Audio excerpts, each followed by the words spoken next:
Welcome to the deep dive. Today, we're cracking open the latest results from a true global icon, Coca-Cola. We're diving into their Q2 2025 financials. Yeah, we've waded through the reports, the analyst takes, all that data. Exactly. And our goal here is to get past just the headlines, extract the real insights. And right away, there's this interesting split, isn't there? Definitely. A win on earnings. The bottom line looked good, but a miss slightly on revenue, the top line. So how does that happen? Profit up, sales slightly down. That's what we need to unpack. What does this tell us about how these huge companies operate today? Let's get into it. Okay. So, starting with that big picture view, it really is, like you said, a bit of a mixed bag. But the earnings part first, that was definitely a win. Right. Their comparable EPS, that's earnings per share, hit 87 cents. And the market, the analyst, they were expecting, what, 83 cents? Yeah, the Zacks consensus estimate was 83 cents, so a nice beat there. That's up 4% from this time last year. Solid increase. But, and this is important, currency exchange rates actually hurt them. Took off about 5 percentage points from that comparable EPS number. The currency headwinds. Always a factor for global companies. Always. So if you strip that out, look at it currency neutral, the comparable EPS growth was actually more like 9% year over year. Okay, so stronger underlying profit growth than the 4% suggests. Much stronger. But then the revenue side, The slight miss. yeah, $12.54 billion. Now that's still up 1% from last year, which isn't nothing. But it missed that consensus estimate, which was closer to $12.59 billion. Just missed it. But what seems to have helped, despite the slight miss, was continued momentum, and this is key, better pricing across their markets. So they were charging more, basically. Seems like it. One source called it Coca-Cola's resilient all-weather strategy. Okay. And you see that resilience in the organic revenues. Remember, that strips out currency noise and acquisitions. Right, a cleaner picture of core performance. And those were up a solid 5% compared to last year. Growth in most areas except their bottling investments segment. So pricing helped organic growth, but maybe lower concentrate sales. And, again, currency dragged down the reported number. That's exactly the picture. Improved price mix helped, but yeah, offset by lower concentrate sales and those currency effects. How did the market react initially? Well, the shares dipped about 1% in pre-market trading right after the news. Not a huge drop, considering the mixed signals. No. And you got to look broader, too. Year to date, the stock's actually up, 12.6%? That's beating the industry average, which is around 6.7%. So investors are maybe seeing that underlying strength longer term. Seems like it. Plus, they actually gained global value share in the overall non-alcoholic ready-to-drink category, so taking a bigger piece of the pie. What's truly fascinating here, I think, is seeing that all-weather strategy in action. Despite, revenue not quite hitting the mark and currency issues. Yeah. Their ability to raise prices, that pricing power, it really cushioned the blow. It let the earnings grow quite nicely. It really highlights that brand strength, doesn't it? Exactly. Established brands can often command those higher prices, even when volume or other things aren't perfect. Yeah. It's how they manage profitability. It's quite strategic. Yeah, strategic is the word, driving profit from the bottom up. So let's drill down a bit more into that dynamic, the pricing versus the actual volume of stuff they sold. Okay. We saw, as you said, strong pricing, a 6% improvement in price mix. That means higher prices or selling more premium stuff or both. And they noted lower impact from high inflation markets this time. Yeah, compared to Q2 last year, which might suggest things are stabilizing a bit on that front. But the trade-off? The trade-off was volume. Concentrate sales were down 1% year over year, and total unit case volume was also down 1%. So people bought slightly less but paid more per item on average. Pretty much. And it wasn't the same everywhere. Volume dropped in places like Mexico, India, Thailand. But grew elsewhere. Yes, saw growth in Central Asia, Argentina, and China. So very regional picture. Interesting. And within the categories, like sodas versus other drinks. Right. Let's break that down. Sparkling soft drinks overall, volume dipped 1%. Okay. Trademark Coca-Cola, the classic stuff, its volume also dropped 1%.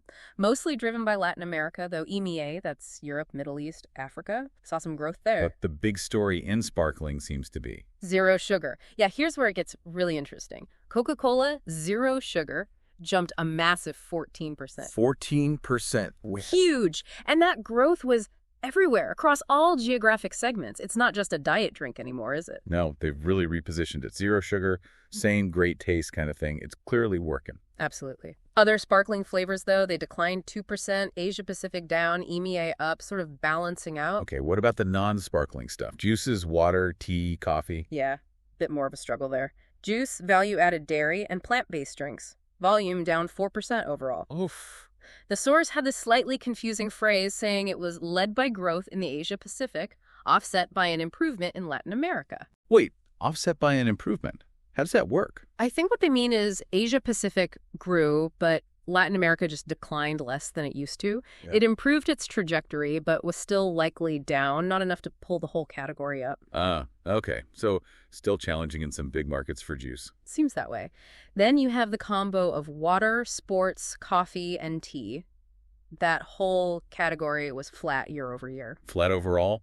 Any movers within that? Water itself was flat. EMEA and Asia-Pacific saw improvement, but Latin America declined, canceling it out. Sports drinks fell 3%. Again, Latin America driving the decline, but North America saw gains. Okay. Coffee was actually up 1% thanks to Asia-Pacific.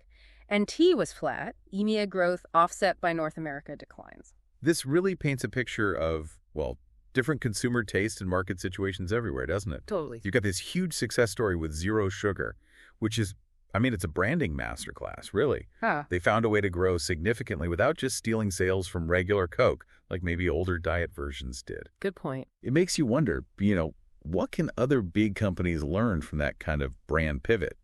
And how vital is it to tailor strategies region by region, given how different things look in Latin America versus Asia Pacific, for example? That regional difference is stark. And looking at the segment revenues really drives it home. How so? Well, reported revenues, the ones affected by currency, showed North America and Asia Pacific both growing 3%, EMEA up 5%, but Latin America declined 4%, and bottling investments declined 8%. Okay, so Latin America looked weak on the surface. Right, but then you look at the organic revenue for Latin America. Stripping out the currency. It improved by 13% year over year, 13%. Wow. So the underlying business there was actually quite strong. It was just hammered by currency exchange rates in the reported figures. Exactly. Massive difference. Organic growth was also decent elsewhere. North America 3%, EMEA 4%, Asia Pacific 5%.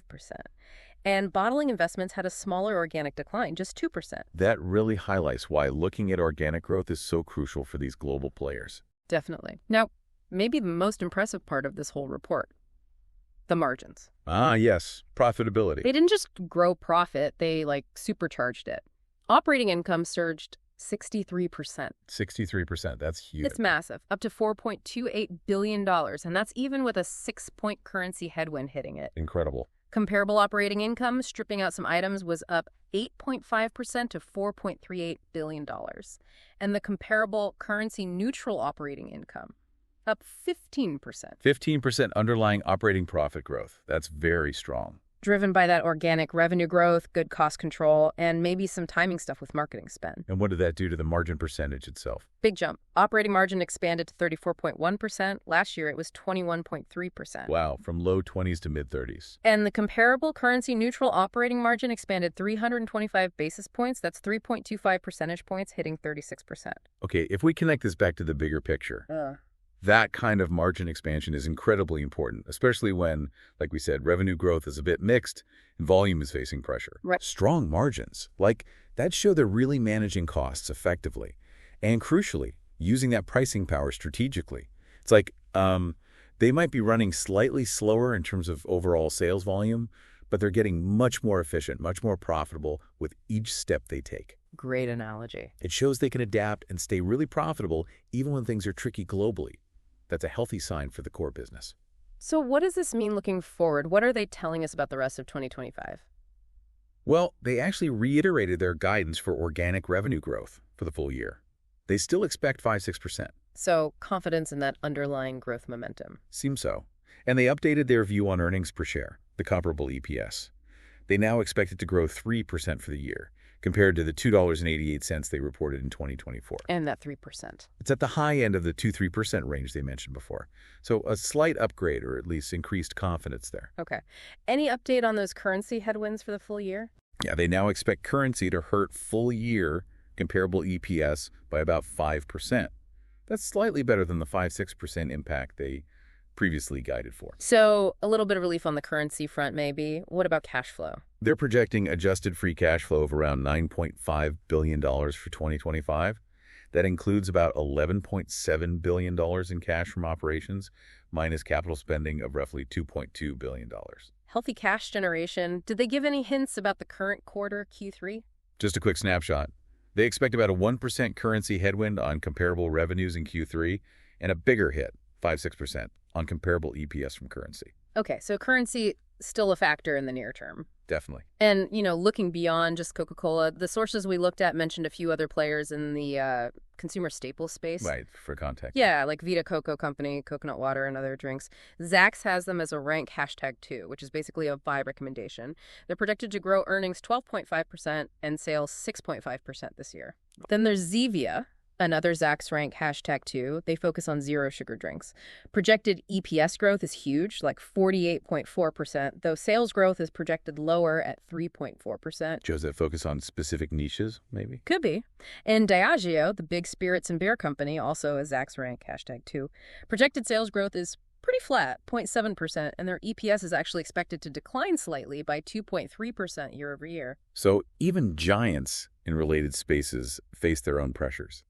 It highlights how Coke needs to keep innovating, like with zero sugar, or maybe acquire companies to tap into these different growth areas. Yeah, it's not just one monolithic market out there. Absolutely not. And the fact that Coke's management reiterated that organic revenue guidance and nudged the EPS outlook up slightly, it really shows confidence in their strategy, doesn't it? Yeah, that all-weather strategy they talk about. Right. It suggests they believe their pricing, their cost control, and focusing on winners like zero sugar will keep delivering, even if the global economy stays a bit, unpredictable. It speaks to discipline, operational discipline. Exactly. Long-term vision and discipline. Okay, so wrapping up this deep dive on Coca-Cola's Q2 2025, the big takeaway seems to be a company really flexing its muscles on pricing and efficiency. Yeah, navigating those volume dips and currency headwinds pretty skillfully. That zero sugar growth really stood out as a major win, didn't it? Huge win. And the margin expansion, too. It shows they're getting more profitable, even if overall growth is mixed. It really helps to dig into these details, I think. You get so much more than just earnings beat, revenue miss. For sure. You see the complex machine working underneath. And it does raise that question, doesn't it? How well can these massive traditional companies pivot their huge product lines to keep up with what consumers want today? Right. What does that mean for their future growth, their competitiveness? It's a constant challenge. Exactly. So here's something for you to think about. Considering Coke's ability to boost profits even when selling slightly less in some core areas, what does that signal about the future for these beverage giants? Is it becoming less about sheer volume and more about maximizing value from every sale? And how can you maybe use these kinds of detailed insights we discussed to spot similar strategic shifts happening in other consumer goods companies? Lots to consider there. Definitely something to mull over. Thanks for joining us on The Deep Dive.